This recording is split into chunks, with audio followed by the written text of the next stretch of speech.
All right. So we begin again. We begin again with our second to last thing we need to go over today, which, by the way, it does encompass 3 PowerPoints. The thing is, though, that's not a problem. Okay, everything is gonna be fine. Um, let's just jump right into it. So, this presentation begins with a brief look over what the liver does. Okay, it does a lot of different things. We're going to start with cirrhosis and hepatic disease. Then the next lecture that we'll kind of go over, it's all about the liver, so I think I'll do cirrhosis now, and then we'll move straight into hepatitis, because it's all liver related. Now, what does the liver do? What does he do? Because we know the liver is important, and we know that when the liver starts to go bad, things go bad for us. But what does the liver do for us anyway? 3 question marks. This is my professor's presentation. So, the liver metabolizes carbohydrates, proteins, and fats. I love that they did the CHO for carbohydrates, because of the carbons and chains and whatever. But they just said proteins and fats. Hey, not hating here. That's so funny. Alright, anyway, metabolizes them. So actually, metabolizing is an interesting word. What does it mean when the liver metabolizes carbs, proteins, and fats? It just breaks down these nutrients from food into smaller molecules. So, there you go. The liver acts as a central processing unit for managing the body's energy supplies from food by converting these macronutrients into usable forms. So, what we've broken down from the intestines and etc. will eventually make their way up to the liver, and then the liver will actually make them into usable forms of energy through these cycles. The urea cycle, okay, the citric acid cycle, and that citric acid cycle moves then into the electron transport chain. Everything moves into the electronic transport chain. So urea cycle for proteins, that's a whole nother cycle, by the way, that proteins have to go through. Carbohydrates and fats, they'll do their own thing, go into the citric acid cycle, and then move down the electric transport chain to make oxygen. Well, feed our electron transport chain. Listen, I haven't had to really learn about that other than, okay, we need this stuff so that we can keep our cells happy, so that they can keep on doing this, keep on making ADP and ATP, so that we can continue to use oxygen for aerobic respiration. At the end of the day, though, that all comes down to the liver. The liver is the one that makes all of these different things to metabolize stuff. But what do we see here? NH3? Is that ammonia? Wait a minute. Ammonia, huh? I feel like I've heard that before in my last discussion about the lecture. I wonder where that's gonna come in to be a problem. Oh, well, look at this. It converts ammonia to urea via the urea cycle. We'll produce some CO2 and urea just because of the metabolism of the proteins. Wow. But it's important that we have this conversion, because ammonia is not good for us. We don't actually want ammonia. That's why we need it to go through the urea cycle to create urea and carbon dioxide, both waste products that are excreted.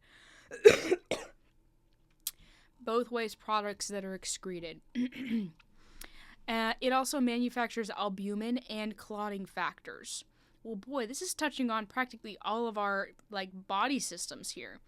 Albumin, if you remember, is the blood factor that helps to keep our fluid in our bloodstream.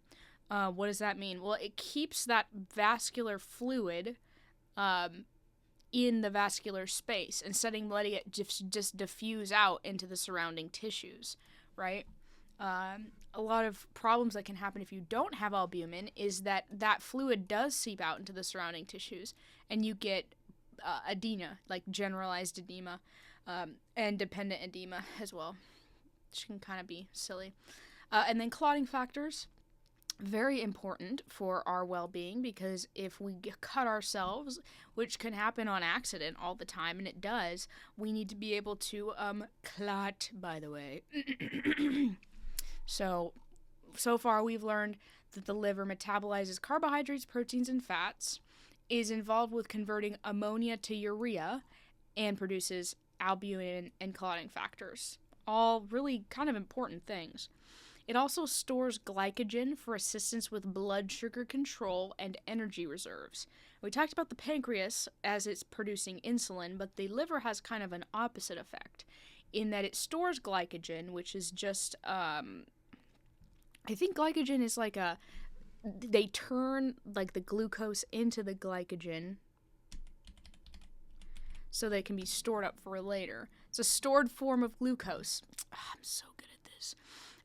In your body's main source of energy. So if you ever were to have like a need to use up more more sugar, so let's say you were really like working really hard and maybe you hadn't had the chance to eat or something, your liver's gonna make sure you don't like die from not having enough like sugar to keep your cells from not getting enough nutrients. They're gonna be letting out some sugar because they've stored it, because they're like, you're not gonna always be eating food. There's gonna be times where you're gonna be working hard and you're gonna need that extra pump of sugar. And so the liver does that to give you that extra boost. The liver also detoxifies alcohol and other toxins, because remember, the liver is one of those things that our blood passes through to get cleaned, in a sense, and detoxified. So yeah, that's just another thing that it does. But if you're having, your liver is constantly having to detoxify these things, so for somebody who's drinking like a ton of alcohol, the liver is going to have to be working extra hard to always be detoxifying those things, and that can cause damage long term, but etc. The liver also produces bile. It helps absorb fats because of the bile production, right? The liver drips it down. The excess bile goes into the gallbladder. Gallbladder then can release it, or if you don't have a gallbladder, there's just a drip of bile that goes down. It also eliminates bilirubin, because remember, bilirubin is made as a waste product of red blood cell death, basically. And the liver will drop down that bilirubin into that bile duct and then into the duodenum to be excreted via the rectum. Cool. It also stores minerals and fat-soluble vitamins. How interesting. So, I mean, those are all really important. We need to know the foods for these, which makes sense. I mean, it's very important to know the foods in the diet that could potentially be thought of here, because we'll talk about that in a minute, because in the event that your liver is failing, that's crazy that would ever happen. It's not like the liver can fail, right? But if it ever did, which we'll talk about, your ability to store and, by the way, break down all 4 of these vitamins is going to be a lot more difficult. Not only because your liver has been damaged so it can't store as many of them, but bile, right? Bile helps us to break down fats, and these are all fat-soluble vitamins. They require, fat-soluble means that I think that means that they break down. Is that what that means? What does it mean to be fat-soluble? Something that dissolves in fats. I freaking knew it. Anyway, so you'll be finding these in foods that have fats in them, some sorts of fats. And, yeah, produces bile and helps absorb fats. If there's a problem with that, you'll have a problem with getting these. Water-soluble vitamins, not included, because they don't have anything to do with fats. In fact, water-soluble vitamins, the fact that they're water-soluble means that they won't do much in fat other than sit around. So, yep. All right. Fatty liver, non-alcoholic fatty liver disease, and non-alcoholic steatohepatitis. Okay, so these are general terms, and they have here just this cute little picture of how the liver just gets worse. The thing is that having a bad liver, an unhealthy, sick liver, it's not like a thing that usually just happens right away. As you can see here, and there's that, I'm never going to say that's always the case, because there's always a chance that a very perfectly healthy liver of a person who takes really good care of themselves just gets cancer, and so we skip from there to there, and that can be really sad. It's not easy to hear, but that sometimes happens. However, the typical way that things go is that you have a healthy liver.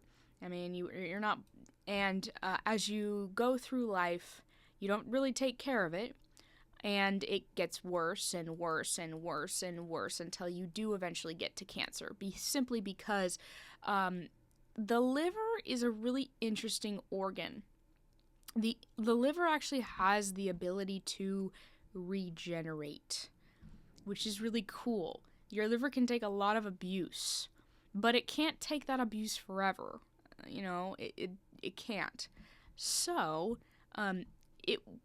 it's not surprising then that as your liver takes more and more abuse, it goes from a little bit fatty to fibrinous, literally the extra space between where it used to be nice and happy. It has become scarred, and now instead of nice liver tissue, you have fibrous tissue, the scars, which make it much harder to move, much more uncomfortable, I guess, for the liver itself. And, which then turns to cirrhosis, which is just the diagnosis term for it. But these cells, they divide. And they can divide to the point where the liver has been known to regenerate little portions of itself. So to get liver cancer, that's why it can get to that point, because it can take a lot until the regeneration just becomes out of hand, and the liver simply cannot sustain itself anymore. But it's not going to stop regenerating. And so, but now what you have are mutated cells that don't function the way that the liver should function, that just keep on replicating and maybe spreading throughout the body, because that is what cancer does. But we would love, right, to stop and catch this maybe here. Because the liver is very resilient. Like, the liver can, like I said, has been known to regenerate itself. You can even reverse having a fatty liver just by taking better care of yourself, eating better food, exercising effectively, maybe not taking in so much, like alcohol or other toxic substances. You can go back to here. But once you hit here, and even here, once you hit here, there's no going back. Your liver it is scarred. It's taken damage you can't just fix. Now, you can hope that it doesn't progress, but at that point, you're not just, liver's a bit fatty, don't, just take better care of yourself and you'll be okay. But, yeah, and so that's what they are talking about here. Non-alcoholic fatty liver disease is this stage, where maybe you got too much sugar, too much fat in your diet, you're, making you be drinking too much, and it's having effect on your liver, right? And the thing is, you don't have to, do anything crazy unless there's a pathologic function of why you got this. The simplest thing to do to take this and turn it back to that is diet and exercise. Cut the sugar, cut the fat, at least the saturated and trans fat. Just, whatever fat you eat, make sure it's natural and it's got other nutrients in it. Don't have too much of it. Stop drinking. Go for a walk every day, go for a run every now and then, lift some weights, take care of yourself, essentially. We get non-alcoholic fatty liver disease when we're not taking care of ourselves, not eating the way that we should. Yep. So that's that. And the good news with non-alcoholic fatty liver disease, you can reverse it. You can literally reverse it with a healthy lifestyle. The only issue is when that doesn't happen, you don't reverse your lifestyle, or maybe there's something else going on, which is where then the liver goes to fix itself with fibrinous tissue. This is maybe caused by severe inflammation and damage, because whenever there's inflammation in the body, your body's going to rush some red white blood cells and other things to fix whatever problem is happening, which does cause damage to the liver. Now that's called non-alcoholic steatohepatitis, fat inflammation of the liver. So that fatty liver tissue, or that fatty liver, has now progressed to the point where that inflammation has gotten so bad, fibrosis has occurred. That's that scarring. They're putting patches over these gaping holes just to hope that it keeps the liver together. And unfortunately, you can't go back on this. Once this has occurred, once that damage has occurred, there's not a whole lot you can do to go back to this stage, or even this stage. You are, it doesn't mean you can't live a healthier life. You should. I mean, this is not the end. It's just a point where you have to say, yeah, I did a lot of damage to my liver, and I'm probably going to be having to deal with the fact that maybe later on I'm going to have to get a transplant or etc., right? And unfortunately, this can progress to this, and then to that. So, yeah. But what can cause a fatty liver? Well, we talked about it a little bit before. It comes down to having too much sugar or too much fat. Now, there's a couple of questions here where I'm going to have to pose.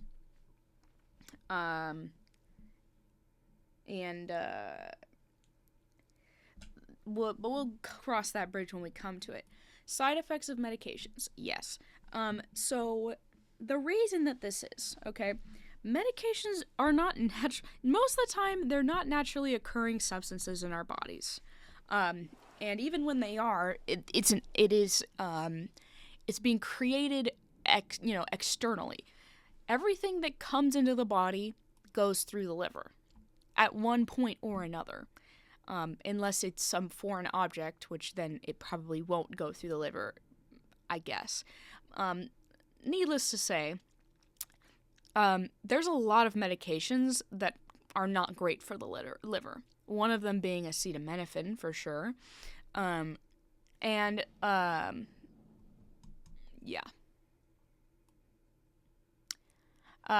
Anyway, as they go through the liver, it's not like taking a Tylenol is like gonna mess your liver up forever. No, that's not the case. But taking a lot of Tylenol throughout your life and never really branching out to any other sort of, NSAID or anything, you're dealing with a bigger issue of your liver has taken a lot of abuse. Because your liver is meant to filter all that stuff. And as it filters that it is a toxin to the liver, it has to filter that again and again and again. Just like alcohol, one drink of alcohol is not going to destroy your liver. But a lot of drinks of alcohol throughout your whole life is going to slowly have an effect. And it can be similar with medications. And this, unfortunately, can be true of medications you have to take because of some other disease process. And it's just weighing a risk versus reward. Because, once again, the liver is extremely resilient just because it has to be. It is the down and dirty guy that has to deal with all the junk we put in. And so, yes, the liver is resilient, but especially if you're taking these medications that are hard on the liver, it's important to be able to be careful with everything else. Because if your liver has to deal with a ton of those bad meds and you're not eating well, you're not exercising, there's a lot of other things on top of those medications that are making your liver work extra hard. Hyperlipidemia, that is simply fats in the blood, okay? Now, we talked about how having a diet high in fats can also damage the liver, and that is 100% true. Remember, the liver is in charge of, storing those fat-soluble vitamins, and just as time passes, and I want to write this in just to make sure, how does hyperlipidemia cause fatty liver? It essentially overwhelms the liver's ability to produce cholesterol. So, you know how, I wouldn't say that. I'm not going to say what I was going to say just because I want to be correct. So, fats in the blood, overwhelming the liver's ability to produce cholesterol. Too much cholesterol in the bloodstream, the liver has to work really hard, lead to a buildup of fat around the liver. Yeah, not great. Can also lead to cholesterol plaques. So essentially, the more fat that you're eating, the more cholesterol you're eating, the harder your liver has to work. And it can't. The one thing is, the liver cannot possibly work hard. Like it can't just go above and beyond. There's only so hard that your liver can work, and things will slip through the cracks. And that unfortunately means that sometimes those fats just build up around the liver. Cholesterol can't really be produced just because it's really, or there's just cholesterol running rampant because the liver has a hard time producing those fats, which kind of sucks. Yeah, not good. Diabetes, similarly, because sugar is also processed in the liver. In diabetes, you're not able to actually break down sugar with insulin. Now, glycogen is made with a little bit of extra sugar. It's sugar that your body sequesters away and says, you know what, we can use this later, we might not need to use this right now. In diabetes, and if you have diabetes, you don't just keep some sugar and get rid of other sugars, or at least you don't do that effectively. When your pancreas can't work to actually produce insulin, there's a lot of sugar just sitting around. Well, and the thing that sugar has to flow through is your liver. Sugar is great when it's produced into energy, but if it's just floating around, it's been known to damage blood vessels and like tissues and everything, because it's having that high of a blood sugar is not good for you, especially if it's happening all the time. Now, usually people who have diabetes are able to control it with a lot of medications and all that stuff and lifestyle and everything. That being said, there's always going to be spikes that happen. And especially if that's type 2 diabetes, where it's a insulin resistance that's taking place, it's likely that there's been a high amount of sugar in that person's diet beforehand. And I mean that with diabetes type 2, not type 1. That liver's been taking a beating. That is unfortunately the way that it usually goes with diabetes type 2. And that can cause that same buildup of fat and damage to the liver that can lead to that fibrosis going forward. I have here fructose is a big culprit, and that's, I want to look up exactly why, but I think I know. Why is fructose bad for your liver? It is when it's consumed in excess, it's metabolized where it's readily converted to fat, leading to a buildup of fat in the liver, potentially causing that same thing.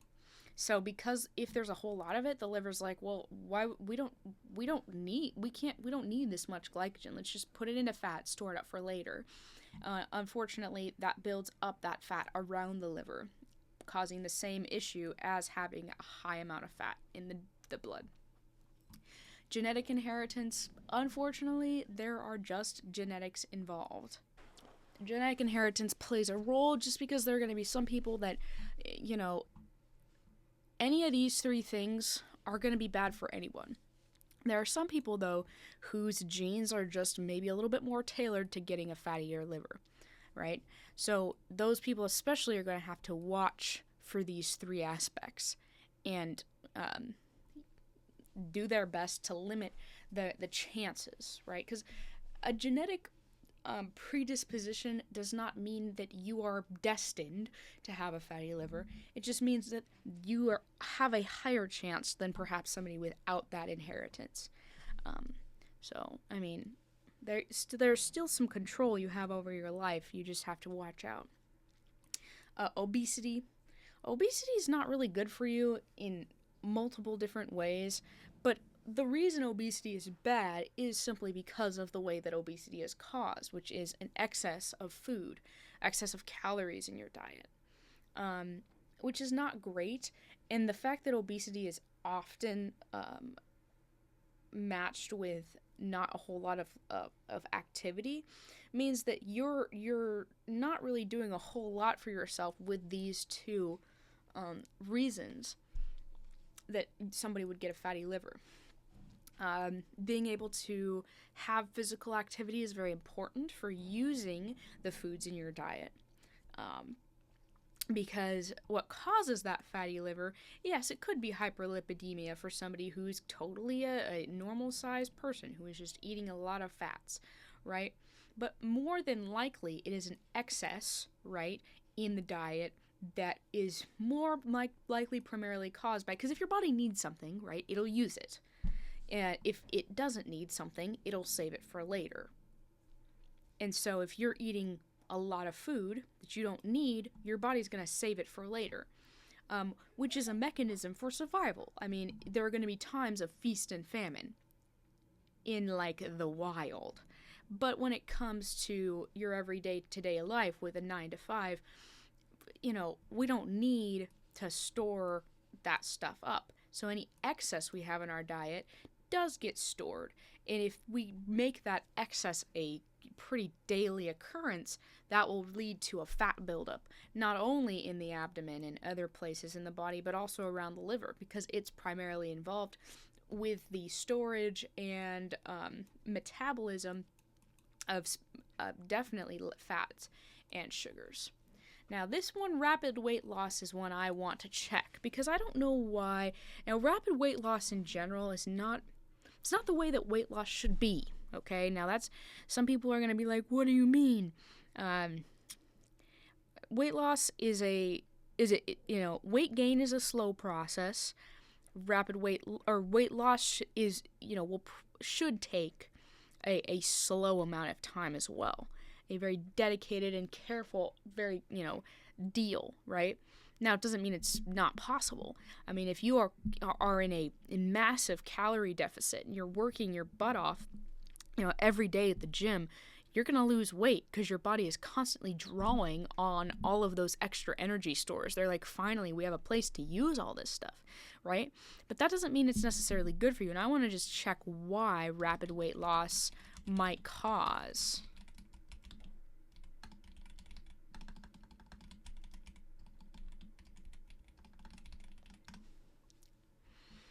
Okay, yes, weight loss can potentially worsen or contribute to fatty liver disease.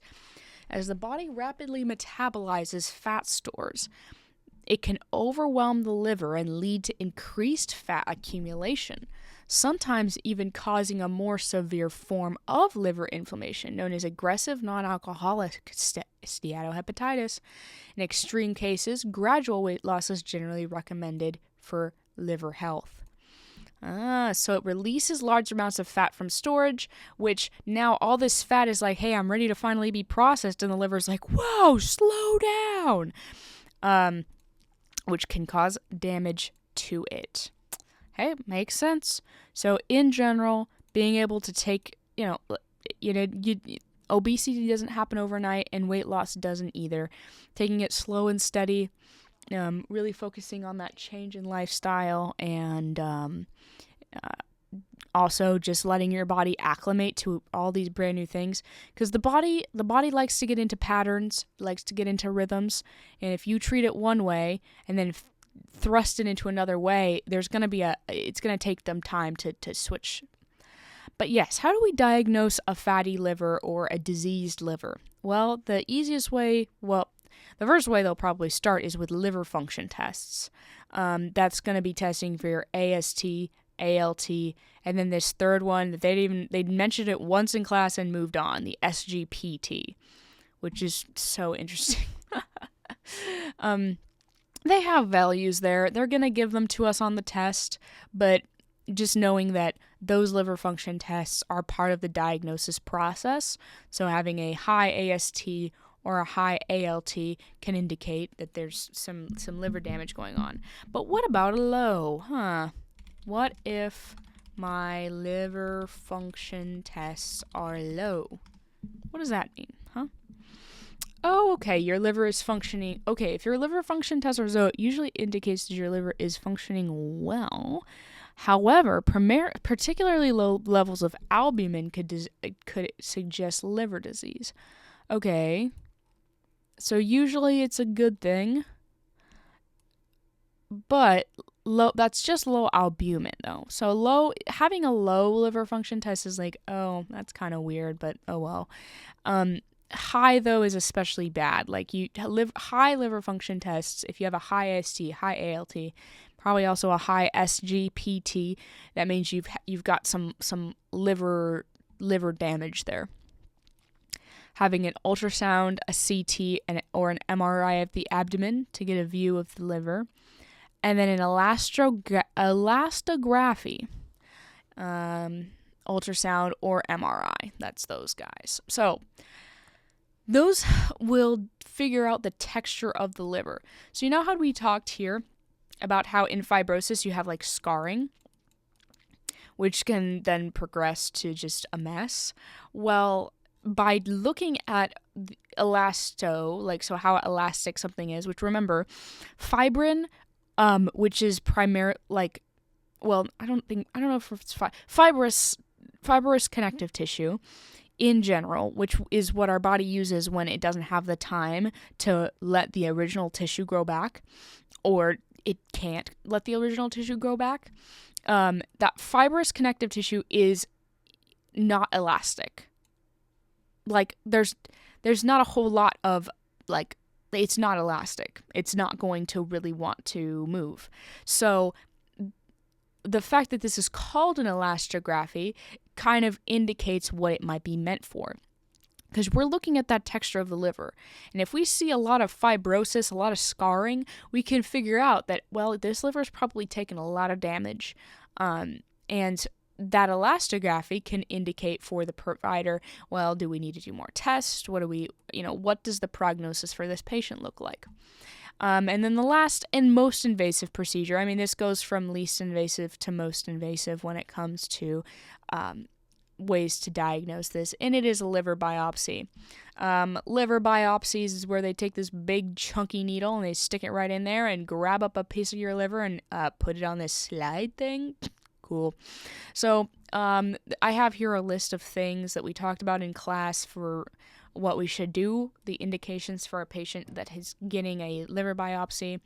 They got to be having nothing by mouth before the procedure. I think usually that's going to be 24 hours before, just so that, because they will be getting pain medication so that they don't, they're not in super pain. Since we're kind of messing with the liver, I would rather them not have anything in there to throw up. You know what I mean? That's usually why they'll be NPO, or at least NPO past midnight of the day of the procedure. Stopping blood thinners, because remember, we're sticking a big needle into this highly vascular organ. We don't want to have the chance that there's going to be a massive bleed that happens because they were on a heparin drip or something. Of course, informed consent. They need to know what is going to be happening to them during the procedure and I'd want to know. Power of attorney, just so that we have that on record, I think is smart. This is it's a procedure nonetheless. No matter what risks are involved, it is an invasive procedure, and a patient, we should know these things for a patient. Allergies, of course, it's always something to know. And the patient's right side should be the one that is up. So their right side, okay, is this side. It's the side your liver is on. So you don't want them to be necessarily lying on their left side, but you do want to maybe put a pillow or something. Like during the actual procedure, they might want to have this side at least facing up a little bit more so that the physician has good access to that area. The patient will actually be awake during the procedure. The area will be numbed pretty well, but it's not something they need to like go unconscious for. Post-op, you're watching for bleeding. That's the biggest one. We just stuck a needle into this highly vascular organ. We want to be watching the site where it happened, the back, any sort of dependent side underneath the abdomen. Watching for colon and Turner signs, just to see if there's any chance of bleeding, because we want to catch that quickly. Have the patient lay on their right side after the procedure. And why is that? Well, we just had they got stabbed. They got stabbed right in their liver, which is on the right side. Now you might be wondering, well, why would you want them to lie on their right side? Didn't you just like poke that right side? Well, yeah, but what do we do for bleeding, right? The way we stop bleeding is to put pressure on the injury, right? Because it'll help, push against those blood vessels, making it easier for them to clot. Because if the blood can't move through it, the blood is going to clot. If the blood's not moving, it's clotting. So if you have them laying on their right side, you're automatically putting pressure on the injury site, which can help. And of course, we want to be managing pain. They were numbed up during the procedure, but it's probably going to feel maybe like they got stabbed a little bit afterwards. So being able to provide pain management during that process is important. How to manage fatty liver diseases. So we talked about the fact that during that initial fatty liver process, it's initially reversible. If the scarring hasn't taken place, it's reversible. You just need to stop drinking alcohol. I wrote that over weight loss because weight loss is right here, and this picture looks like stop drinking alcohol. So I wrote that there. It's not weight loss. Weight loss is on this side, okay? So stop drinking alcohol. Be cautious with medications, especially ones that are targeting your liver. Your kidneys are the other place that a lot of times the drugs are sent to. Talked about how Tylenol messes with your liver. Well, ibuprofen messes with your kidneys. So, I'm not going to say now overdose on ibuprofen. No, not that. But there's alternatives. If there are alternatives, those are important, right? Because you want to knock out as many of these risk factors as possible. Focus on a healthy diet. That's fruits and vegetables, complex carbohydrates, not too many of them, healthy fats, drinking lots of water, the typical stuff. And I would, in this case, you're wanting maybe to keep the fats low. Even the healthy fats, you don't need a lot of fats in your diet. They take a while to break down, but they stick around for a while. So fats are a very consistent energy source. You don't need a lot of them to feel full and to get enough in your diet. Just your liver is going to have to fight against things to get those carbs. So low fat, but also low carbs, especially simple carbs. If you can keep the complex carbohydrates low, that's also a win. But in general, simple carbs are a big no-no. If you can possibly limit your simple carbs or get rid of them, that's the best way of doing it. Professional guidance, that is in every way. Not just physiologically with a doctor or talking to your healthcare provider, your general practitioner, but also talking with maybe a support group or your therapist or a nutritionist, or there's so many reasons you can find people who are willing to help a patient through this process. So that's important. Because it's not easy, and it's kind of scary to hear that. Well, your liver is really, really fatty and it's not doing very well. So you need to make some big changes, and those big changes can be difficult sometimes. So weight loss, remember, maybe not rapid weight loss, progressive, careful, intentional weight loss. And here's the thing, right? if you stop drinking alcohol, which is actually incredibly calorie dense, and you eat healthy, you're not taking in a ton of carbs. You just stop your fructose intake. Don't even take in fructose if you can possibly help it. Get rid of fatty fructose, and then restricting trans fatty acids and oily foods, saturated and saturated fats and trans fats. Get rid of those as much as you can, right? And you're having a healthy lifestyle. You're moving more. You're walking every day. Maybe taking a run every so often. Getting involved with some sort of sport. You will find that this happens on its own, right? I would say that the insane weight loss that sometimes can occur in a journey of somebody who's desperate to lose weight, we don't want that. The way we manage fatty liver disease, and we want to return this to normal and keep it at normal. So when we're talking about weight loss, this is not I'm going to lose, 100 pounds and then I'll be done with my weight loss journey. It's a lifestyle change. You're saying, I'm going to improve my lifestyle so that I can lose weight. And it will happen. You just have to sort of trust the process. So anyway, this is just this right here. Early stages versus late stages, manifestations of fatty liver disease. Now, I would say, and we're going to go deeper into this in a second, but early stage symptoms of fatty liver disease. Fatigue, which,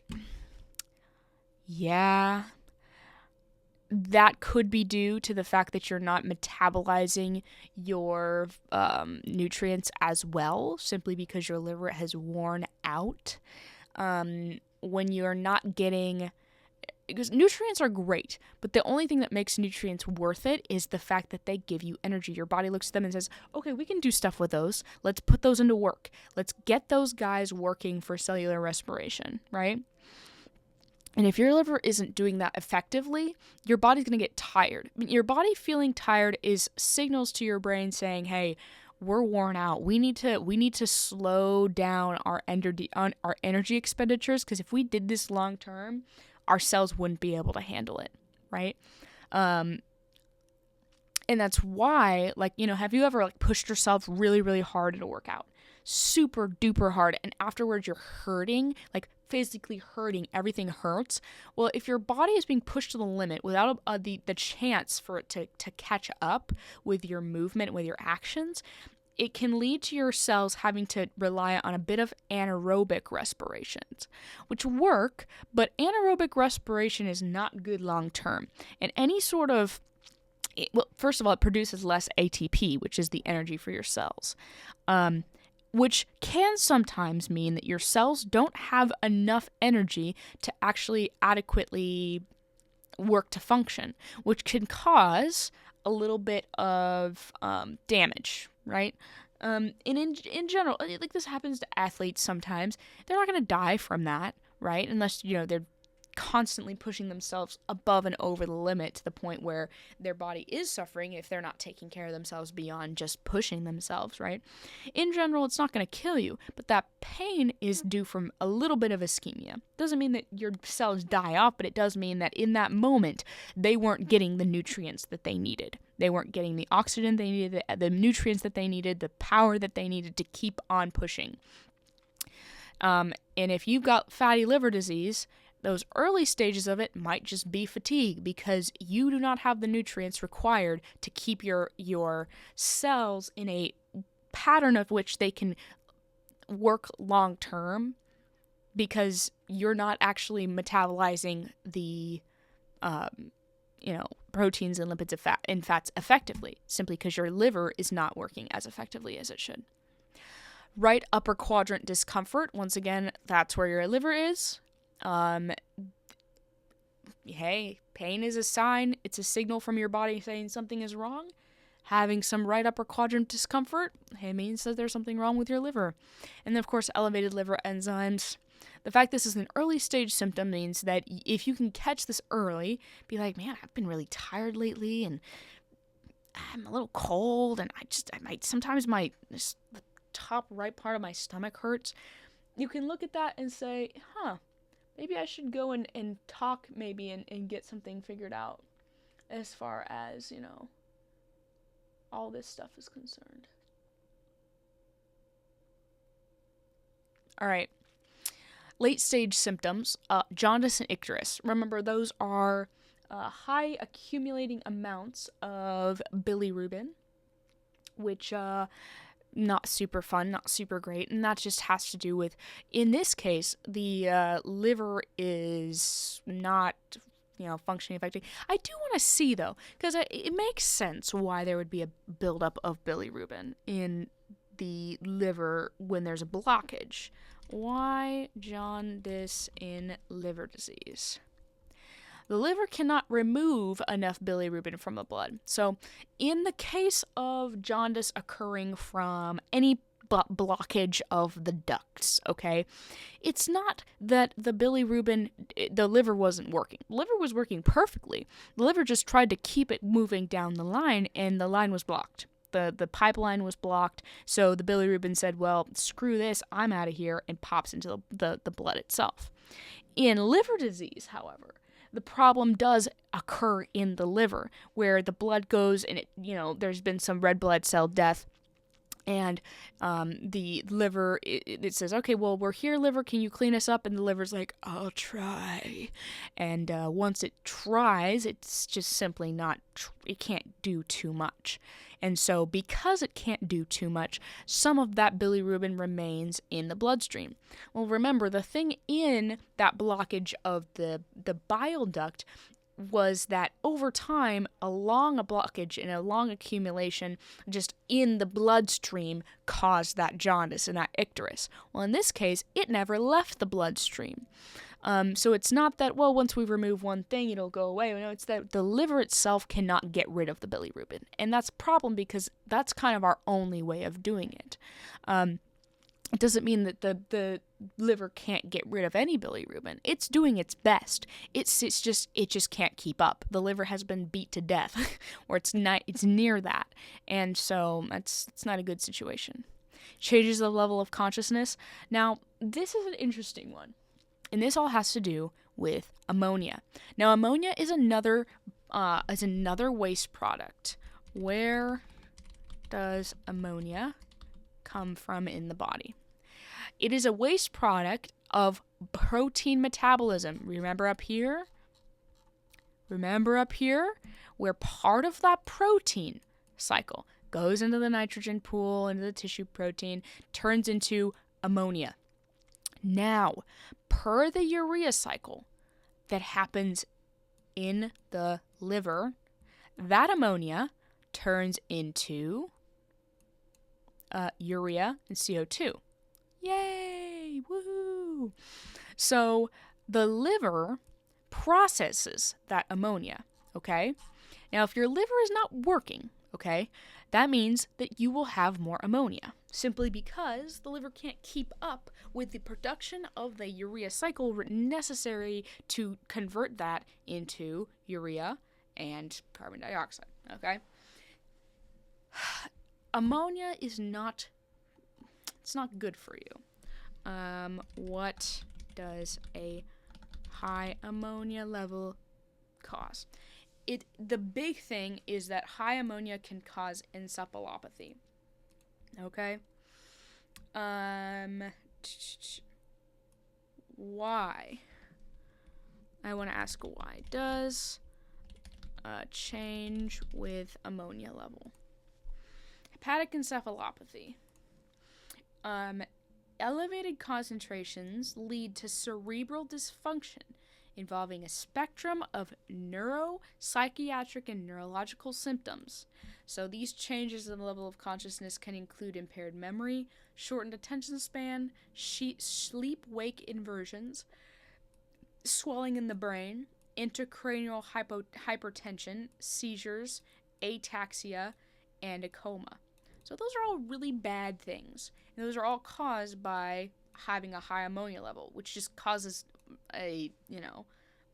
apparently it causes massive dysfunction in the brain. So Yeah, but that is a late stage symptom. So it's not like you're going to be seeing yourself, lose a lot of your, you're going to have any sort of those changes in these early stage, which is why if you can catch it early and start working on it early, you don't even have to get involved with this stuff. And then, of course, there's a risk for bleeding. Well, that obviously has to do with the fact that your liver is making clotting factors, okay? That is a big part of the liver's job. Clotting factors and albumin, remember? So, in this case, it's almost as if, because of your fatty liver disease, you don't have a choice but it's a natural anticoagulant. Because you don't have the platelets. Well, it's not the platelets. It's because you don't have the factors, fibrinogen to fibrin, whatever, etc. Factors necessary to start that clotting cascade or finish that clotting cascade. You are at a higher risk for bleeding, which takes our precautions during that liver biopsy and makes them even more important. It is even more important that we watch for bleeding and stop blood thinners, simply because this person is already at an increased risk for bleeding. We want them to lay right-sided because we need as much going for us to clot that wound as possible. And I added another page, which is it's just so tragic. Anyways, so those are our early versus late stages of fatty liver disease. Now we're going to keep on going. I think we're going to just move on to cirrhosis and we'll finish with hepatitis some other time. Oh, that was part 1. Is it this one? Yay! Okay, we started at the bottom, so we're going to go up here. Cirrhosis. So we talked about the beginnings of fatty liver disease, okay? And we're going to just move this on to cirrhosis, which it is essentially just the continuation of, okay, so we had this problem and now we didn't do anything about it, so here we are at hepatic disease and cirrhosis. Now look at these crisp, oh man, that liver just looks like a liver, dude. Wow. That looks like one of those pictures of what Mars's surface should look like. Terrible. This liver is missing what appears to be a lobe or so, or maybe that one lobe is just so completely destroyed that I don't even see it as the same thing anymore. You can see how it's calloused and bumpy, and man, it just looks sick. That's the thing. That just looks sick. So we'd like to have this nice, clean, soft, juicy liver, and not this chunky, gross liver. But unfortunately, this is a cirrhotic liver, and this is what happens when your liver is not taken care of. So, some common manifestations of cirrhosis. Now remember, we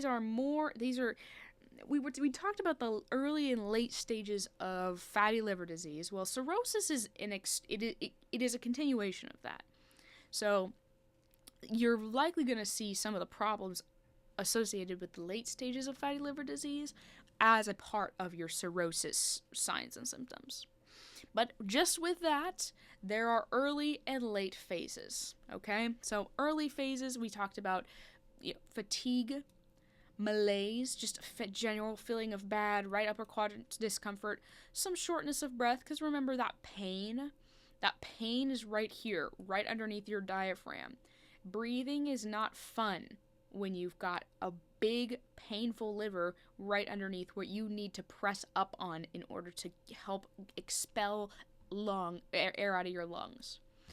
So that's not good. Anxiety, which can be related to all these things and also be a psychological thing of your brain almost saying, hey, something's off here. Constipation, which can also just be due to, an inability to metabolize things the way that they should be. And then GERD symptoms, same thing with that diaphragm, and, weird, liver problems with metabolism and etc.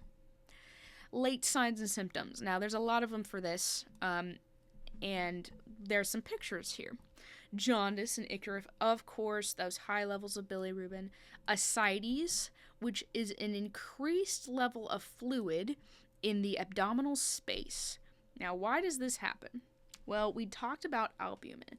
Remember, we talked about how albumin keeps the fluid in the vascular space, right? It keeps the fluid in your blood vessels, okay? Now, let's just say for fun that we don't have enough albumin. Well, that fluid is going to look at that vascular space and say, hey, can we go out there? And because it wants to do that, we might have not enough fluid in the vascular space, and we might have too much fluid in the extravascular space, okay? Which is going to cause edema, but it's also maybe going to manifest in a fluid volume deficit when it comes to the other organs on our bodies, when in reality we do have a fluid volume excess. It is just simply in the tissues and not, in the vascular space because of the lack of albumin. Some itchiness, which is called something. Itchiness, medical, pruritus, whatever. Bleeding, remember, we don't have those clotting factors, or at least as many of them as we would want. Palmar erythema, which is caused by an imbalance of hormones. Now we get to it. We had one thing that had not been really mentioned in our other thing. It's really big now. I don't need it to be that big. Was that our liver plays an important part in regulating and figuring out hormone stuff.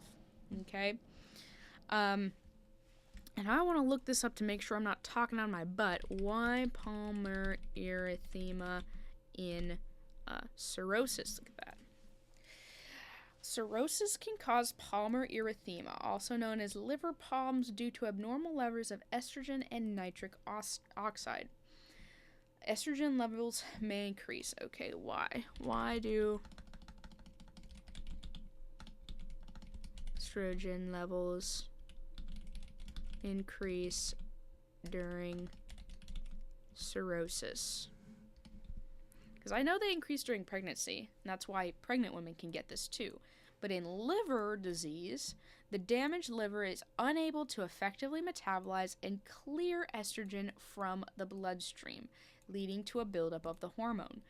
So estrogen, listen, everybody's kind of got it. It's not something, that is, it's a sex hormone, but it people have got it. It's just the way that it is. And usually, if you ever do have elevated estrogen, your liver is able to say, hey, we'll just get rid of it. We'll get rid of whatever we need or whatever we don't need, right? But of course, as is the case with cirrhosis, the liver can now no longer effectively get rid of everything. So this redness in palms is a sign of a high estrogen level. And they also say here a high nitric, what did they say it was?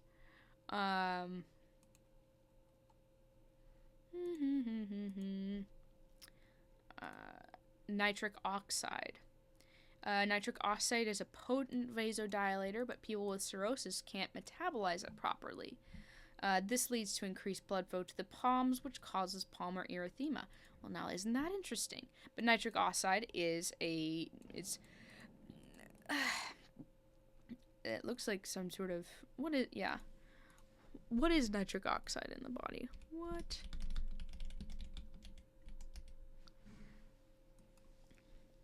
Naturally occurring gas molecule produced by the body to relax blood vessels, improving blood circulation, its primary role is to cause vasodilation. La la la la la la la.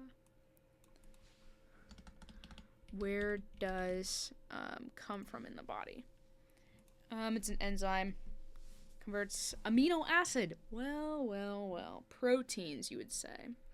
Process occurring in the endothelial cells lining blood vessels. So, essentially, in palmar erythema, could it be due to estrogen? Yeah, totally could.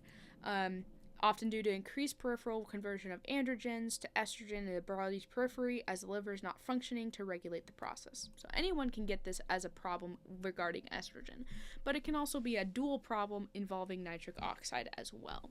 Just simply because the liver cannot regulate levels. It is no longer able to effectively do its job, leading to all of these regulatory issues. Overall vascularization, that's one of those. There's this thing called caput medusa, which is abdominal distension of veins due to portal hypertension. That's those guys. And remember we said the liver is a very vascular organ.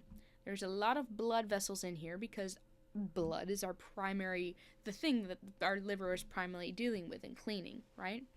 Well, in this case, what happens in liver disease, okay, is a overall stiffening of the liver tissue, which we haven't really talked about that because it hasn't come up yet, right? But one of the issues with all of this scarring is that the actual blood vessels in the liver also get hard. They have this sclerosis that happens to them. Stenosis. And because of that, any sort of blood regulation that happens in here is harder to do. So is it more likely for the blood to not be able to go through or to get backed up when it goes into the liver because these vessels are harder? They can't stretch to accommodate, or they can't squeeze to push anything through. They're kind of sort of stuck, causing this increase of pressure buildup of all this blood that can't really flow effectively. And because of that, especially in the veins, okay? Because remember, the liver is cleaning blood all the time, and there's a lot of blood that comes in through it. I want to look up the liver vascular autonomy. There we go. Okay. Look at that. All veins. All of them are veins. And it's got arteries too, but that's not the important part. You see, the arteries are there, and the arteries are really just there to feed the tissue. Overall, this liver is cleaning the deoxygenated blood to be returned back through the inferior vena cava up to the right atrium. Okay? Now, see those veins? See how they're kind of dark colored? That's because they're veins, everyone. So because of this, because there's sclerosis of all of these veins, they're harder. The blood cannot as effectively move through them and back, okay? So, okay, remember blood and fluids travel via pressures. They always do. They travel via pressures in science, and they travel via pressures in your body as well. Now, not only do they have to climb up to the inferior vena cava to get back to the heart, okay, but they also have to climb up just to get back to that initial hepatic vein, okay? And any failure to do that, just because the pressure in that system is really hard, that the blood doesn't want to move. If there's a high enough pressure working against the blood will just say, okay, yeah, sure, because it's not, the blood doesn't say I have to get there. No, the blood is just, it's something that moves as it's told to move, and so because of that, this blood pools, causing this venous distension around the abdomen. Anyway, portal hypertension, everyone. And you'll see that just continues to, it starts from here, and it just continues on throughout the venous system. Sometimes even going up to the superior vena cava, causing jugular venous distension. La la la. So you'll see all of these. This is just a more inclusive picture. Coma, just due to hepatic encephalopathy, due to that high ammonia level. Jaundice, because your liver can't effectively get the bilirubin out of the bloodstream. Spider nevi, which is, they call them, those are spider veins, which happen for the same reason as these caput medusas do. Pectoral alopecia. What is that? Ooh. AI overview is not available. Oh, well, they just don't have enough. Don't have. What?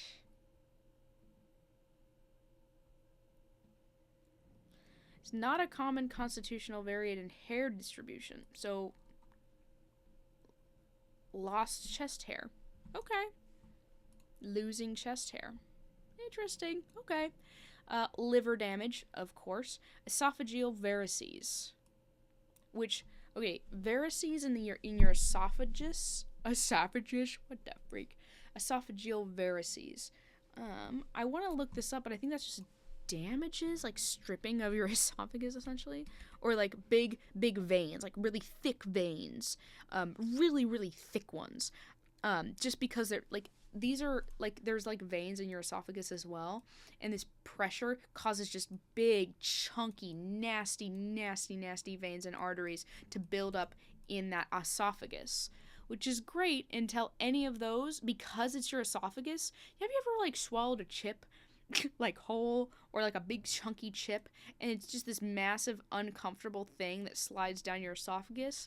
Well, if you happen to have esophageal varices, now you're worrying that one of those is going to explode, and you're going to be coughing up massive amounts of blood. I just want to check that that's correct, though.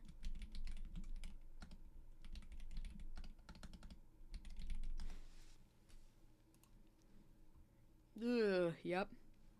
Woo. Yep, that's that. Oh, that's that. I thought I had safe search turned off. Oh, I have to verify it's me. Oh, well. That's so funny. Fine, I'll verify that it's me. You have to just trust me on this one, though, brother. Yeah. Oh, boy, that's crazy. Ooh, that's crazy, bro. So anyway, esophageal varices, splenomegaly. Now, your spleen is also a cleaning one. There we go. Splenomegaly, or an enlarged spleen, occurs in cirrhosis because of portal hypertension, of course, backing up in the spleen, causing it to swell. Now, splenomegaly is actually not good. The liver is a great way of cleaning up the thing. The spleen also cleans up and deals with blood. And a big spleen is kind of problematic because the spleen is a lot less resilient than the liver. If a mild inconvenience happens to the spleen, let's say you bump up against the side of a countertop right there, and your spleen is bulging, okay? There's not a whole lot stopping your spleen from just exploding then and there, and then you bleed out and die. I'm just saying. Yikes. Anyways, so as that portal hypertension grows, because I believe, I want to make sure, but liver vascular system to spleen. Yes, look at that. So the vein, because remember, this is going back to the heart, so that all this blood is going up through the portal vein, up into the liver, and a bit of it is directed to the spleen, okay? So because there's a backup of pressure here, not only is that going to cause a pressure problem here, it can also cause a pressure problem here, getting the splenic vein involved, meaning that as that blood backup happens, there's going to be this higher pressure in the spleen, causing more blood to just kind of stay there, which is not good. Distension of the abdominal veins, due to hepatic portal hypertension, ascites, lack of albumin production, etc. Pulmonary erythema, which can be due to the fact that our liver can't regulate or get rid of estrogen, and it can't regulate or get rid of as effectively nitric oxide, which is a good vasodilator. Altered hair distribution, which could also be due to hormones, going over to our pectoral alopecia here. Testicular atrophy, listen, I don't have to worry about that, but it also probably has to do with sex hormones. Bone marrow changes, estrogen, I'm going to say it, I think it probably has something to do with that. hemorrhagic tendency because we don't have our clotting factors, extremity muscle wasting. And another thing here with our muscle wasting and our bone marrow changes, our body is not getting enough nutrients as well. Our body is not effectively using the nutrients that we need, which can cause that malnutrition, which can cause muscle wasting as we have to divert more of our stuff just here, and bone marrow changes alongside are the hormone problems associated with having a bad liver. And then ankle edema, which albumin issue, we have it's just dependent, so fluid says, I'll just shift down here because I like gravity. Anyway, yes. Another thing, anything that ends with statin, which is our, like, anti-fat medications, they're also hard on the liver, just so you know. And then a diagnosis, we talked about that, history, getting an elastography, either through ultrasound, or I think they talked about also x-ray. No, ultrasound or MRI, my bad. Ultrasound or MRI. You can also take an abdominal x-ray to see what's going on, but the actual elastography is ultrasound or MRI. According to the other page, I don't know. And then liver biopsy, remember, least to most invasive. Diagnosis, we talked about AST, ALT, ALP, STPT or whatever, SGPT, ammonia levels. These are a little harder to gather, but it can be indicative of what kind of level we've got here. Albumin, bilirubin, which are both things that the liver should be able. So in this case, right, these are going to be elevated. That's going to be elevated. Albumin is going to be low. Bilirubin is going to be high. Amylase and lipase, remember, amylase will be high initially and kind of go away maybe after 1 or 2 days, maybe. Lipase, and this is, remember, our pancreatic enzymes, okay? Now, pancreatitis, if we're looking at these and there's an issue with these, we are worrying about pancreatitis as well. Because pancreatitis can cause cirrhosis or vice versa, because they're literally right next to each other. They are literally right next to each other. Oh my goodness. And there are veins that go from the pancreas to the portal vein. Oh my goodness. So yeah, there's likely that there could be damage there just because of hypertension. You never know. PT, which is our platelet time, I believe. Prothrombin time, that's what that is. Prothrombin time.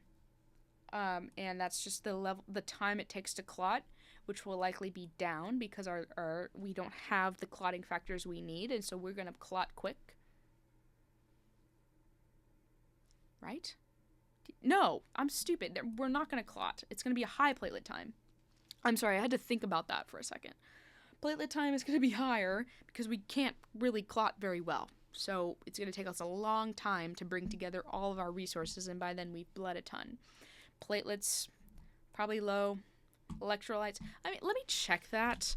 Are platelets low in cirrhosis?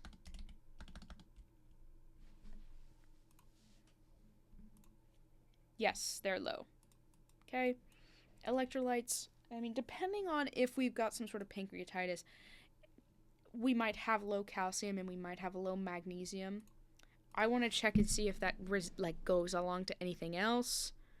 Are electrolytes low in cirrhosis? Yes. Low sodium levels. It's considered low. Particularly prevalent in advanced stages and is linked to the impaired ability of the damaged liver to regulate fluid balance. Most frequently observed in people with cirrhosis. And that's not good because hyponatremia is like a really bad one. We don't want hyponatremia. Now they're at risk for having a seizure and like even maybe some cardiac dysrhythmias. I don't know. Liver damage leads to impaired renal handling of water, causing the body to retain too much water and dilute sodium levels. That's interesting. Serious complications, including neurological issues. So not only are we potentially at risk for having some sort of encephalopathy with ammonia, but now we're also worrying about seizures because of a low sodium, just because our body is having trouble regulating our fluid balance. red blood cells and white blood cells. I mean, would our white blood cells be elevated just because maybe they're fighting stuff? I don't know. Red blood cell and white blood cell counts in cirrhosis. So in patients with cirrhosis, low red blood cell count is potential, and as a white count, either being low or slightly elevated if there's an infection. Okay, so I mean, white blood cells are probably less of an important indicator in this case, but a low red blood cell count, just maybe even due to the fact that the liver can't just be like, hey, can we make more red blood cells, please? I've been counting a lot of them have been dying lately. It's at this point, it's just trying to keep up. Imbalance in fluid volume is a big one. We need to find a way to balance that so much. I mean, we've got a problem with fluid because it's accumulating in the extravascular space. But in the intravascular space, it's leaving. It's literally leaving the intravascular space to hang out in the extravascular space. So we need to make sure they're getting fluid. At the same time, we also don't want their fluid imbalance to get worse. So we'll talk about the things that they need to do for that in a second, or the things we need to be watching for. Risk for bleeding, absolutely. That's a huge risk here, especially if they're having any sort of invasive procedure. Risk for cognitive changes, of course, we're worrying about sodium and ammonia in those cases, and even potentially bilirubin if this has been going on for a long enough time. That can damage the brain. And then alteration in nutrition, because, I mean, that's the lowest on this thing. I would say maybe, yeah, it's the lowest on the thing, but it is a problem because they're not getting nutrients, or they're not able to metabolize the nutrients in the way that they need to. Paracentesis, yay! So paracentesis is when they take all that extra fluid and they basically drain it off. They put it in this collection chamber, and the big thing here, right, about this paracentesis deal is that they have to empty their bladder before the paracentesis procedure. Why is that? Well, I think it has to do with the fact that if their bladder is full and distended like this, we don't want this needle poking into their bladder and making them lose that bladder. So the important thing is they have to empty their bladder before the paracentesis procedure. No question about it. Common medications. Lactulose and certain antibiotics. Why is that? Why is that, I wonder? Well, remember how we talked about the fact that our bile duct, the common bile duct, is one of the ways our body gets rid of bilirubin and ammonia, okay? Well, what? Because it drains it from the liver, pops it into the small intestine, and then it's evacuated via the rectum, okay? Well, it works the exact same way here in liver failure, in that we've got all this ammonia, and ammonia puts our patient at risk for a lot of issues with their head. We do not want them to go into seizure, coma, death, okay? Especially if they've already got electrolyte problems, all right? Now, lactulose may be given to these patients because if they've got a high amount of ammonia, the way that ammonia is gotten rid of is to poop. So if you stimulate that by giving them lactulose, you're stimulating their ability to poop, you will be able to get rid of some of that excess ammonia. So that's why a provider would prescribe lactulose. If you're looking at them being like, what? Why would you want them pooping out the, crazy? It's because it's a way to get rid of that extra ammonia. And certain antibiotics. This one was interesting to me. And it makes sense. So they'll talk about that a little bit farther down, but neomycin, a lot of the mycins, metronidazole, rifaximin, they decrease certain specific flora in the bowel that might produce ammonia. Okay, so by giving these people these certain antibiotics, the bowel gut, the gut in their bowel, because we have like a microbiome in there, and we usually work with it pretty well. And in a stable person, the ammonia that's produced as of just the fact that those guys live down there, it's not a problem because our liver's able to deal with it. But if our liver's not able to deal with it, I would rather not have to worry about those guys making it. So in this case, we're selectively killing off a bit of our microbiome in order to not have to worry about that excess ammonia. And, this would be a provider's choice if we're really worrying about a high ammonia level. Because we are worrying about a high ammonia level. That is not good for us and can cause some serious issues. Albumin, that's a blood product, so you're going to be doing all the different things you would be doing with a blood product, making sure that, if there's anything that starts to go wrong, we stop it immediately, type and cross, etc., etc., etc., make sure, this has to flow over, it's an IV infusion with normal saline, has to flow over, once it is literally like brought onto the unit, you've got 4 hours to get it in there. And after that, it's like too freaking bad. 4 hours. So once it gets to the unit, you have 4 hours.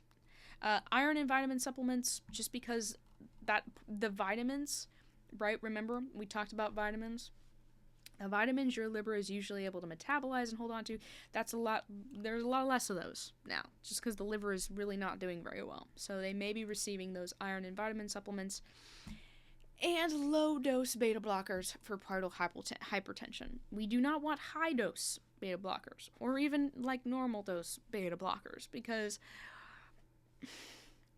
they're not. It's kind of a tricky one, because they may not have a whole lot of fluid in the intravascular space, and what we don't want to do is slow down their blood pressure so much that, now they're not getting perfusion to their organs because there's not enough fluid in that intravascular space to actually be able to move. The provider is going to be prescribing a low enough dose that it really just focuses on the hypertension, and overall the blood vessels in the body are able to kind of do their own thing. That's the hope when providers are prescribing that low dose beta blocker. There's portal hypertension, which we talked about. We talked a lot about those. Portal hypertension, yes. Ascites, yes. Esophageal varices, which we showed some pictures of. Portal systemic encephalopathy, which can be caused by that ammonia. Remember, encephalopathy, that is just that, it is a problem with the brain. In the brain is a problem in the brain. And ammonia can cause that. Coagulation defects, absolutely. Hepatorenal syndrome. I'm looking that up. What is hepatorenal syndrome? It is a serious complication of advanced liver disease, specifically cirrhosis, where the kidneys start to fail due to decreased blood flow to them, resulting in a decline in urine production and a buildup of waste products in the blood. This primarily occurs in people with advanced liver cirrhosis, where the dysfunction leads to an abnormal blood flow dynamics, causing the kidneys to become poorly perfused. Blood vessels supplying the kidneys constrict due to liver disease, reducing the blood flow to the kidneys and impairing their ability to filter waste products. Which, that lack of blood flow, that systemic lack of blood flow, maybe even because the liver's problem has caused such a low amount of fluid in the intravascular space, caused such an issue with, keeping it there. Now there's more waste products chilling in the blood that the kidneys are getting, which the kidneys don't like. And now the kidneys aren't getting enough perfusion to actually be able to do their job effectively. So that's serious complication, and that means that this course of liver disease is near its end. Spontaneous peritonitis. Man, peritonitis is a serious thing where there's some sort of rupture, bleeding, damage, where the GI contents are leaking into the extravascular space. I'd love to see how exactly that happens, or what things are most, why spontaneous peritonitis cirrhosis. Liver damage, weakened immune system, increased intestinal permeability, and bacterial overgrowth, allowing bacteria to easily translocate into the abdominal cavity and infect the acidic fluid that accumulates due to portal hypertension, creating a leaky gut situation where a bacteria can enter the peritoneal space. That sucks, dude. And you can see that this is multiple things. You have that weakened immune system, increased intestinal permeability. Those are two things because you can't fight it. Your intestines are more susceptible to it. And because of the fact you have a weakened immune system, bacteria can just grow like crazy in the gut. And any sort of fluid that you have in your abdomen, that ascites, is now this perfect breeding ground for those bacteria. So your gut's leaking out, and it's all, now it's become all septic. That is really not good. Malnutrition is a classic problem because not only are we having all these other issues because the liver isn't functioning, but it's not really doing very well of getting any of those fat-soluble vitamins, and not even to mention the fact that it hurts to, have to have it there. Eating, breathing is harder because it just hurts more, and it's uncomfortable. You have nausea, vomiting, diarrhea even. It's not fun. And then what is this? Pancytopenia is a condition characterized by a low count of all three major types of blood cells. So that's why it's pancytopenia. All cells are low, I guess. Red blood cells are low, white blood cells are low, and platelets are low. Well, that sucks. Oh, that sucks so much. Yeah, that's not good. Hepatorenal syndrome. Oh, well, look at that. We literally just talked to it. Okay.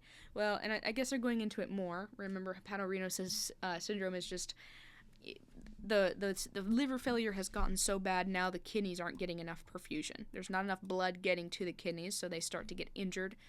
They start to lose their own function, which can cause a decreased urine output, an increased BUN and creatinine, and electrolyte imbalances. That will very likely cause the salt problem to get worse, actually. And then they did this case study on John Doe, on Big Johnny D here. I'm trying to look through here and see if we want to do stuff about them. I mean, they have all this stuff here. This, I think, is important. These are signs for hepatic encephalopathy, such as agitation astrixes, which is if you kind of put your hands up like this, like let's pretend those are your fingers and stuff.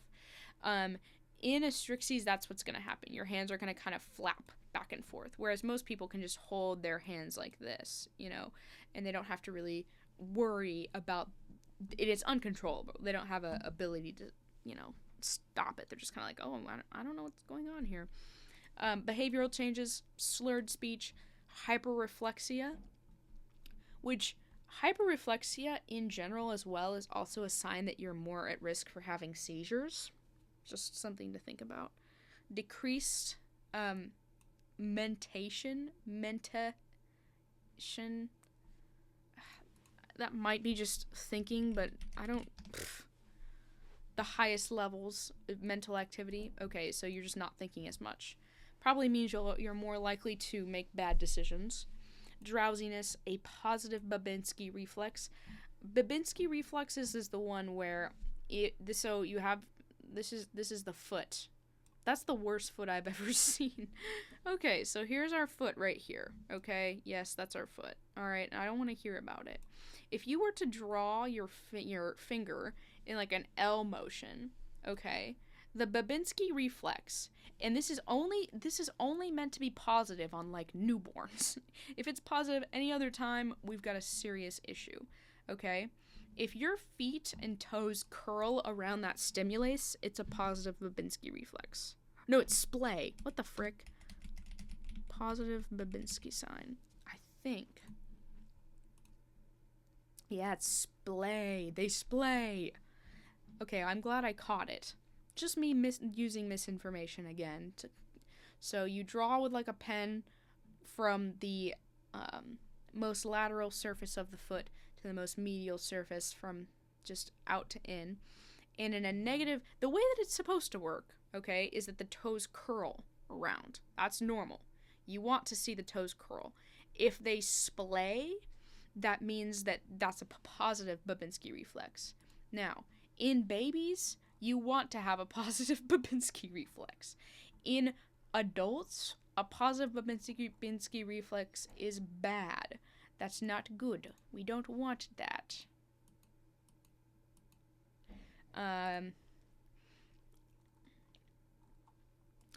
Is abnormal and may indicate a problem with the brain or spinal cord. Well. Of course, I love how they have coma before seizures. Like, well, I mean, if you get into a coma, you'll probably get into a coma before you get into a seizure. Hey, maybe you will. I don't know. I'd say these are probably seizure, coma, death is usually how it goes. But I'm sure there's some cases of maybe having a seizure after a coma. At the end of the day, though, like, these are our we do not want to get to here. If we can catch it up here, we can hopefully stop it from getting to there, or at least know that those are maybe even happening. So, yeah, and remember, ammonia comes as a byproduct of your protein metabolism, okay?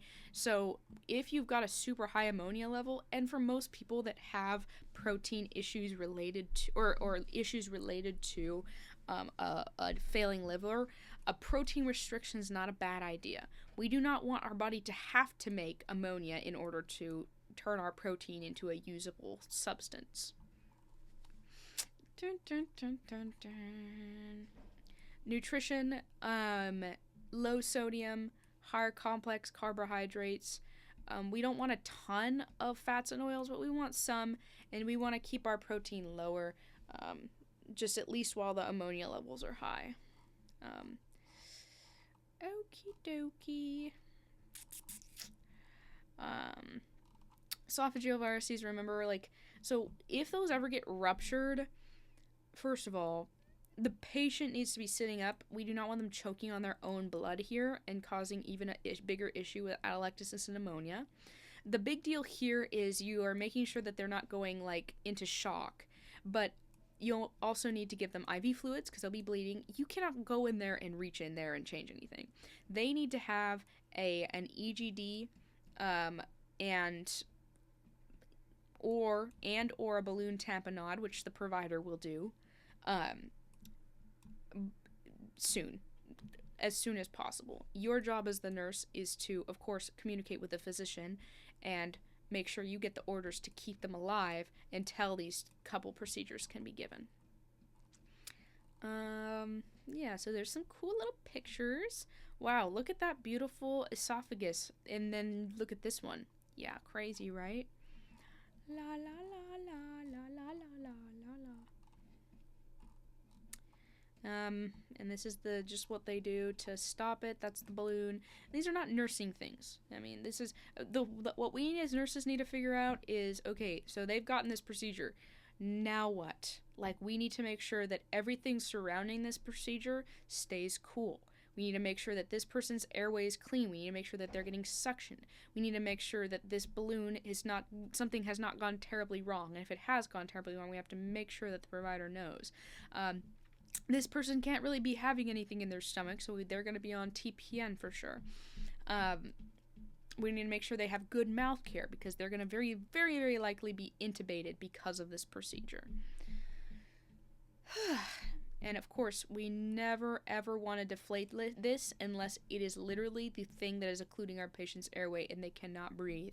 Because it doesn't matter if this is in if they're dead. So, yeah. Anyway, big thing was with blood transfusion, okay? With blood transfusion, this whole bag, whatever the doctor orders, needs to be transfused over 4 hours. That is the time. The time starts when it is brought up. So once it hits the unit, we need to get that started, okay? We usually start with 50 to 75 milliliters per hour, okay? And that's an order. Usually, that's like the standing order with blood is that you are during that initial period where it's transfusing a little slower, you're monitoring for a reaction, right? Because there's always a chance. You can type across this person perfectly, and there's always a chance. And if that happens, you need to make sure that transfusion is stopped, and you have to tell the provider immediately, okay? They're going to need a pretty big bore IV, so 20 plus. Yeah, anyway. After that first kind of thing, after, like, like an hour or so. I want to make sure that that's right. Then you can increase. You have to increase that to get all that blood in within the time frame of that 4 hours or however much time you have. Because after that, first maybe hour of transfusion, you've got 3 hours. You have 3 hours. That is 180 minutes to get in however much blood this person needs that the doctor has told them that they need. So you have to know you have to know how to infuse it all. You have to know, okay, I have this much blood I need to get in. I have to allow for that first hour to only get in this much so that we can see if there's any reaction. And then those next 3+ hours, 3+3 minus hours, because you don't know how long it's been sitting there. You should, like, once it comes up, you need to jump on that. But in the event that it's been sitting up for an hour, and you need to make sure that it is infused over those 4 hours. So once it's been at exactly 4 hours, the bag is no longer viable. The goal for a blood transfusion in general, as far as labs are considered, and this is not something we have any power over, it's just something to tell the provider if he asks, hemoglobin should be increasing 1 gram for each unit of blood given. So if 1 unit of blood was given, you would be having your hemoglobin increase 1 gram. How many milligrams is that? Is 1,000. So each unit of blood given is 1 gram of hemoglobin, okay? For each hematocrit, okay, for each unit of blood given, our hematocrit should increase 3%. So if our hematocrit was, I don't know, let's say it was super duper high, so I don't know, like, 67. No, I'm just kidding. Let's say it was really low. Let's say 15. Yeah, it's crazy. All right. So for a 15, if you're giving 4 units of blood, you're going to be adding 12 to that. So now we're at the much more reasonable 27. Not great, but better. And then if we'll see if the albumin is working, because remember, albumin is a blood product, we should see the edema going down. And that's it. There's a TIPS procedure, which we'll look up really quick because we'll have to watch the video later on, and we will because we have to, and it's the right thing to do. But I want to just do a quick overview of it. It's a minimally invasive procedure that creates a shunt. So it's taking that blood from this side to this side, okay? Between the portal vein and the hepatic vein in the liver to reduce high blood pressure in the portal vein that causes a bunch of those complications. Yeah, that high blood pressure in the portal vein is bad news. So if we can get a shunt that takes the blood from here, brings it to here, kind of skipping all that stenosis here, then we can get that blood moving a little bit better. They're usually sedated, so they can do stuff through the jugular vein. I've also heard they can do it through the femoral vein, so it just depends on what the physician does. X-ray guidance advanced into the portal vein. Stent is placed to create the shunt, and then they close the incision. Usually patients go home the same day or the day after the procedure. We're monitoring for bleeding at the site of both here and the site where it was brought in. Infection, other complications, they might need to take antibiotics to just make sure that there's no goobers on there that are going to cause any sort of worse damage to the liver. And the stent will usually just stay there forever. Yep. Cool. Of course, the AI overview is just that, an AI overview. So, cool. Well, that's it. It's 8:02. Kind of sleepy, and I actually need to do laundry. So I'm just hoping and praying right now that there is a place available for me to do that. Alrighty. Somebody's screaming in the comment area, and I don't know why. That leaves us with only hepatitis to work on tomorrow, which works out pretty well, actually, because we don't have anything going on tomorrow. Yep. So, good job, everyone.